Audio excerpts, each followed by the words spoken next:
আসসালামু আলাইকুম প্রিয় দর্শক, আমরা আবারও আমাদের যে কাশ্মীর সিমের প্রজেক্ট ছিল সেই প্রজেক্টের কিছু অংশ আমরা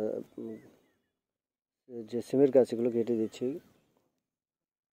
এই জমিটিতে আমরা অলরেডি আমাদের সিমের গাছ থাকা অবস্থায় এবং সিমের যে মাদা সেগুলো না ভাঙা অবস্থাতেই আমরা আমাদের এই জমিটিতে লাউয়ের চারা লাগিয়ে দিয়েছিলাম, যা ইতিমধ্যে মাটিতে শিকড় ছেড়েছে এবং মাশাআল্লাহ আমরা অল্প পরিমাণে সার দিয়ে দিয়েছি। তো যাই হোক, আমরা আমাদের জমিতে এখন প্রচুর সিম আছে, পাকা সিম, কাঁচা সিম, সকল ধরনের সিম আছে। যদিও তারপর আমরা এগুলো কেটে নিয়ে যাচ্ছি আমাদের যে জমিটিতে, যেহেতু লাউয়ের গাছ লাগানো হয়ে গিয়েছে। আর এই লাউ গাছ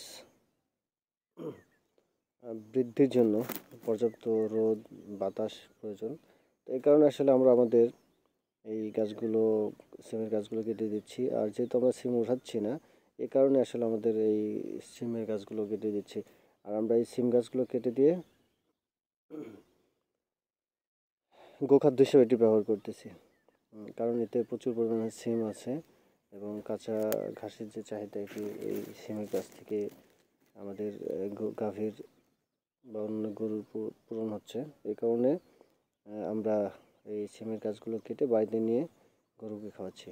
আর যেহেতু আমরা লাউ লাগিয়েছি, এই কারণে আমাদের এই জমিটাকে পরিষ্কার করে মাদা ভেঙে দিতে হবে এবং অন্যান্য আরও কাজ আছে। এই কারণে এখন আর অপেক্ষা করার সময় নেই।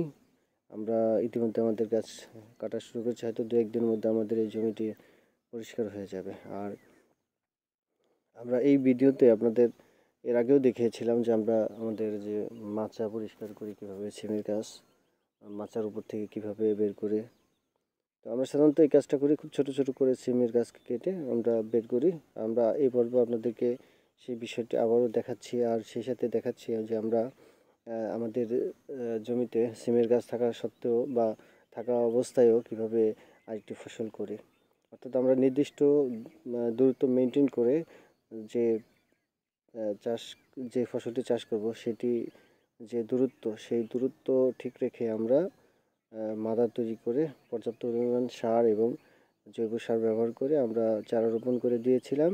তো গাছ ইতিমধ্যে হয়ে যাচ্ছে ইনশাল্লাহ, এবং আমরা পরিষ্কারও করবো, এদিক দিয়ে আমাদের গাছের বৃদ্ধি হবে। অর্থাৎ আমাদের জমির যে সর্বোচ্চ ব্যবহার এটি আমরা নিশ্চিত করতে পারছি।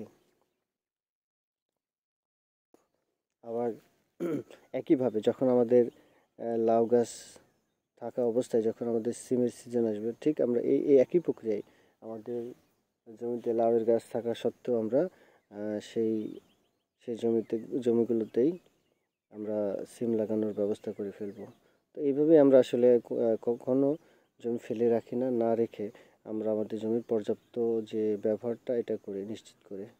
তো সকলে আশা করি আমাদের পদ্ধতিগুলো দেখেছেন, ভালো থাকবেন এই প্রত্যাশায়। আসসালাম।